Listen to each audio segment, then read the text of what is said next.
Hello again, Rob Veach from Vparanormal. I've been doing some research into EVPs, and if you do a search on a famous scientist who actually was a parapsychologist, his name is Dr. Konstantin Raudive, and he from 1965 to 1975 did thousands upon thousands of EVPs using three primary techniques. One technique was recording using a tape recorder, just leaving it going and trying to hear any voices on the recording.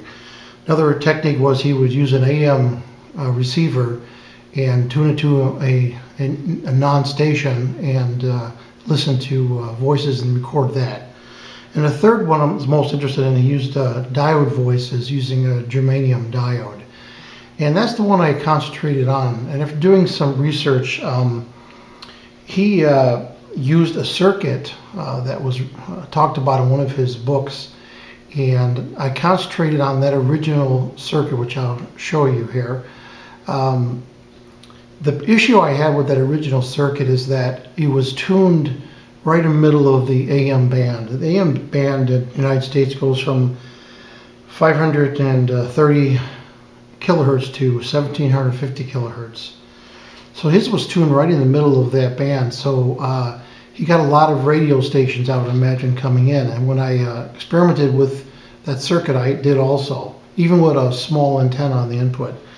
So what I did is I modified the circuit after doing some research and changed the components of the choke or the coil in there.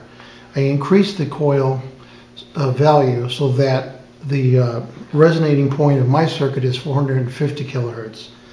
So my circuit actually will start picking up signal at about 350 kilohertz and then drop off at 550 kilohertz. So it's to the left of the AM band. It just slightly overlaps the low end of the AM band.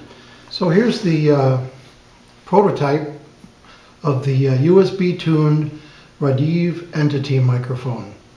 As you can see, it's the USB microphone. It's a Samson C01U USB studio condenser microphone. And I'm going to show you some pictures of the schematic and what I put internally inside this microphone.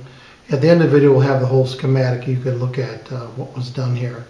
I'll be using this along with another USB microphone, a stereo microphone, a separate track for that, and this would be its own track.